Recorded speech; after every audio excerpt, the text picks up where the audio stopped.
जी, मैं हूँ हैदर वड़ैच और आप देख रहे हैं civil world with Haider Waraich. तो जैसा कि आप जानते हैं कि हमने इंटरव्यू की प्रिपरेशन स्टार्ट कर रखी है। तो प्रिपरेशन के हवाले से आज का फर्स्ट क्वेश्चन है जी, define special conditions for concreting. तो कंक्रीटिंग के लिए स्पेशल कंडीशंस कौन सी होंगी?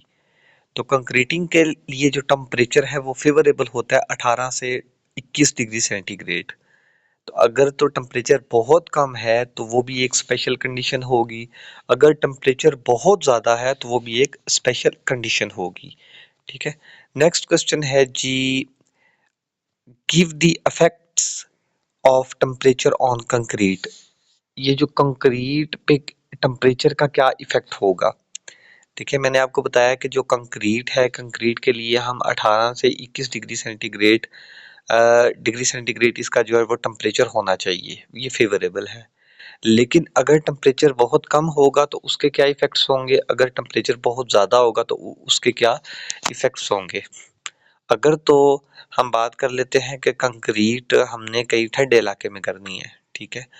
तो उस सूरत में क्या होगा कि जब हम कंक्रीटिंग करेंगे तो उसकी हीट ऑफ हाइड्रेशन यानी कि उसका जो रिएक्शन होना होता है कंक्रीट के अंदर जो सीमेंट है, सीमेंट में tricalcium aluminate, dicalcium silicate, tricalcium silicate और ट्राई कैल्शियम अल्यूमिनेट, ये जो है पानी के साथ जब मिलते हैं तो ये हीट ऑफ हाइड्रेशन होती है।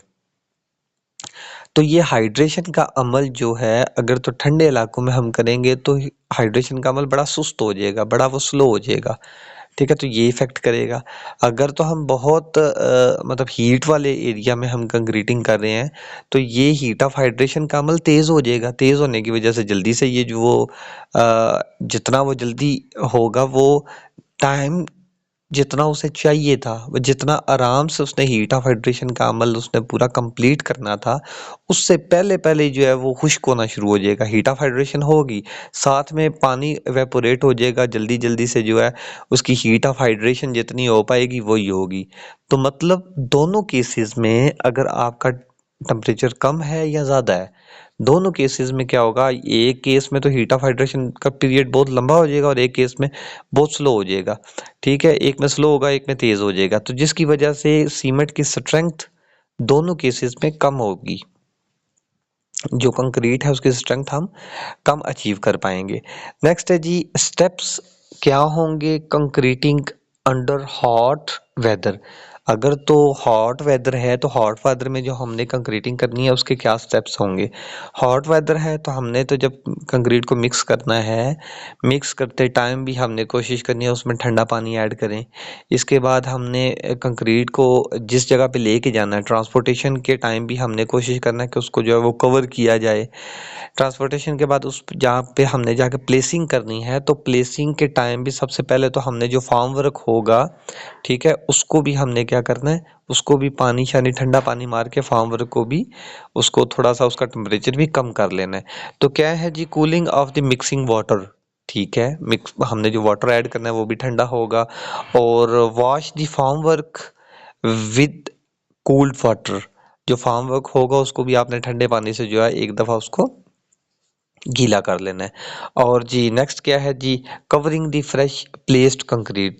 वो जो कंक्रीट हमने जिस जगह पे प्लेस करनी है उसको भी फिर हमने उसको कवर कर देना है। तो ये स्टेप्स हमने देखने हैं जब हमारे पास हॉट वेदर होगा। नेक्स्ट क्वेश्चन है जी, what is cold weather concreting. अगर कोई कंक्रीट हम ठंडे इलाके में करेंगे तो वो कोल्ड वेदर कंक्रीट होगी। ठीक है, तो कोल्ड वेदर कंक्रीट कौन सी होगी, अगर 10 डिग्री सेंटीग्रेड से कम टेम्परेचर है तो ऐसी कंक्रीट को हम कोल्ड वेदर कंक्रीट बोलेंगे। और इसमें होगा क्या, इसमें हीट ऑफ हाइड्रेशन यानी कि हाइड्रेशन का अमल क्या हो जाएगा, वो स्लो हो जाएगा। ठीक है, क्यों स्लो होगा, क्योंकि हीट ऑफ हाइड्रेशन, जब हीट ऑफ हाइड्रेशन के लिए उसको थोड़ी सी जो है वो उसका टेम्परेचर ज़्यादा चाहिए होता है। जब टेम्परेचर नहीं होगा तो हीट ऑफ हाइड्रेशन आराम से होगी, जब आराम से होगा तो देर से सेट होगा। ठीक है, तो इसके लिए हम कोई एडमिक्सचर भी यूज़ कर सकते हैं, यानी कि एक्सीलेटर को यूज़ कर सकते हैं। एक्सीलेटर क्या करता है, हीट ऑफ हाइड्रेशन के अमल को तेज़ करता है। ठीक है, तो टेम्परेचर की वजह से तो स्लो हो रहा है, लेकिन एक्सीलेटर हम ऐड करेंगे तो वो उसको जो है वो जल्दी सेट करने में या होने में मदद करेगा। नेक्स्ट क्वेश्चन है जी, स्टेप्स, किसके steps? Steps for concreting under cold water weather. अगर कोल्ड वेदर है तो उसमें हमने अगर कंक्रीटिंग करनी है तो उसके क्या स्टेप्स होंगे, यानी कि ठंडे इलाके में। तो ठंडे इलाके में हमने जो है वो बहुत ज़्यादा ठंडा नहीं, यानी कि हर चीज़ ही जम जाती है, ठीक है। तो ऐसे एरियाज़ में हम क्या करेंगे, एग्रीगेट बहुत ठंडे होंगे, उनको पानी से हमने ना गर्म पानी उसके ऊपर मारना है ताकि उनका टेम्परेचर भी नॉर्मल हो, ठीक है। इसके अलावा जो फार्म वर्क होगा उसको भी हम गर्म पानी से एक दफ़ा धोएंगे। इसके अलावा जो हम कंक्रीटिंग में पानी यूज़ करेंगे वो भी गर्म पानी यूज़ करेंगे, ठीक है। और washing the formwork with hot water, और इसको भी हम कवर कर देंगे, ठीक है। जो कंक्रीट फ्रेश कंक्रीट होगी उसको कवर कर देंगे ताकि जो जो डायरेक्ट जो कूलिंग है वो ना जाए। कवरिंग होगा तो डायरेक्ट नहीं, इवन इनडायरेक्ट तो उसमें कूलिंग होगी, लेकिन डायरेक्ट जो है वो कूलिंग नहीं होगी। आगे है जी, define the thawing of concrete. ये थॉइंग ऑफ कंक्रीट क्या होता है? देखें, अगर हमारे पास कोई एरिया है जहाँ पे मतलब कूल्ड एरिया है, तो कूल्ड एरिया में क्या होगा, जो हमने ये स्ट्रक्चर बनाया है ये मौसम ठंडा होने की वजह से जो है ना ये बिल्कुल जम जाएगा, ठीक है, फ्रीज हो जाएगा। फ्रीज होने के बाद जब टेम्परेचर नॉर्मल होगा तो ये जो है दोबारा से जो है ना, इसका फ्रीज होने से और दोबारा इसका जो है अगर टेम्परेचर नॉर्मल होगा तो उसमें वॉल्यूम चेंज होगा। तो इस एक्शन को हम थॉइंग बोलते हैं, ठीक है। एक दफ़ा जम गया, फिर उसने जो है वो एक दफ़ा वॉल्यूम चेंज हुआ, फिर वॉल्यूम दोबारा अपनी जगह पे आया, ठीक है। तो वॉल्यूम जो है वो डिस्टर्ब होता रहेगा, तो इसको हम बोलते हैं जी thawing of concrete. Thawing action हम इसको बोलते हैं, ठीक है। तो ऐसी कंक्रीट क्या हो जाएगी जी, thawing concrete, thawing of concrete. Next question है जी, what are effects of cold weather on concrete. देखिए, अगर कोल्ड वेदर है तो उसके क्या इफेक्ट होंगे कंक्रीट पे, मैं बता चुका हूँ कि उसकी वजह से हीट ऑफ हाइड्रेशन स्लो हो जाएगी, ठीक है। ये क्वेश्चन रिपीट हुआ है। नेक्स्ट है जी, फ्रीजिंग ऑफ कंक्रीट। फ्रीजिंग क्या होता है? थाइंग और फ्रीजिंग में डिफरेंस है। थाइंग का तो मतलब है पहले वो फ्रीज हुआ, फिर वो नॉर्मल हुआ, तो वो दोबारा जो है उसने पहले अगर वो उसने चेंज हुआ था वॉल्यूम, तो दोबारा वो अपनी ओरिजिनल वॉल्यूम की तरफ आने की उसने कोशिश की, ठीक है। तो वो तो थाइंग हो गया। अब फ्रीजिंग क्या होता है कि टेम्परेचर कम होने की वजह से कंक्रीट का जम जाना, जस्ट वो फ्रीजिंग ऑफ कंक्रीट होगा, ठीक है। नेक्स्ट क्वेश्चन है जी, method of concreting under water. तो हम अंडर वाटर कंक्रीटिंग कौन सी होती है? ऐसी कंक्रीट जो हम पानी के अंदर करते हैं इसको अंडर वाटर कंक्रीटिंग बोलेंगे, ठीक है। अब इसके मेथड्स कौन कौन से हैं? अगर हम इनके मेथड्स की बात करें तो एक तो होता है जी ट्रीमी पाइप मेथड, ठीक है। और ये क्वेश्चन पास्ट इंटरव्यू में पूछा जा चुका है कि हमने अंडरग्राउंड कंक्रीटिंग करनी है तो उसके कौन कौन से मेथड हो सकते हैं। एक तो ये है जी ट्रिमी पाइप मेथड। इसमें होता क्या है कि ये फॉर एग्जांपल हमारा ये अंडरग्राउंड है, ये अंडर वाटर है, ये वाटर है, हमने यहाँ पे कोई कंक्रीटिंग करनी है, ठीक है। तो एक पाइप जो है ना, ऐसे पाइप है, पाइप लगा दिया जाता है, पाइप से जो है वो इंसर्ट किया जाता है इसमें कंक्रीटिंग। तो पाइप में कंक्रीट जो है, पाइप को जो है पाइप की जो डाउन साइड होगी ना, नीचे वाली साइड, उसको बेड के ऊपर रखा जाता है जहाँ पे हमने कंक्रीटिंग करनी है, ठीक है। तो वहाँ पे फिर कंक्रीटिंग कर देते हैं। बाकी पाइप की जो दूसरी साइड होगी वो पानी से बाहर होगी, ठीक है। तो ये एक पाइप मेथड होता है, इसको हम जो है वो ट्रीमी पाइप मेथड बोलते हैं। नेक्स्ट है जी बकेट मेथड। अब बकेट बकेट क्या होता है? एक टोकरी बनी होती है, ये एक बकेट होती है, ये बकेट, ठीक है, आप बाल्टी कह लें, ठीक है।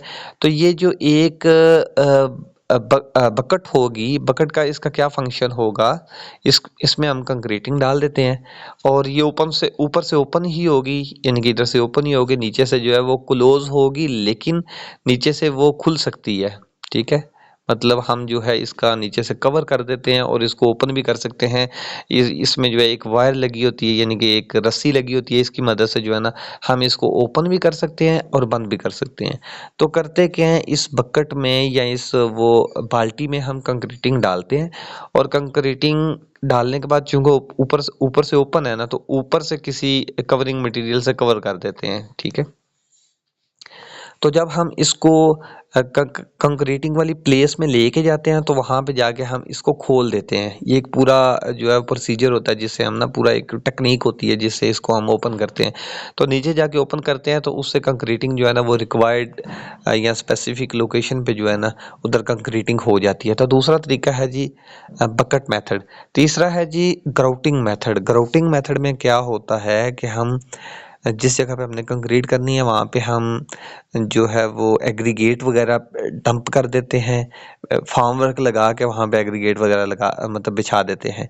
एग्रीगेट उधर बिछने के बाद उसके ऊपर फिर ग्राउटिंग की जाती है, मतलब सीमेंट और वाटर की पेस्ट बना लिया जाता है और उस पेस्ट को उस एग्रीगेट के ऊपर जो है वो स्प्रे से या किसी तरह जो है वो ऊपर जो है ना उसमें ऊपर वाली लेयर जो है ग्राउटिंग की कर दी जाती है। ठीक है। अच्छा, नेक्स्ट है जी बैग स्टैकिंग मेथड। अब बैग को ना मतलब आप जो है वो ऊपर ही कंक्रीट के बैग फिल कर लेते हैं। ठीक है। फिल करने के बाद उसको जो है आप रिक्वायर्ड लोकेशन के ऊपर जो है वो ले जाते हैं। तो ये मेथड्स हैं जो अंडर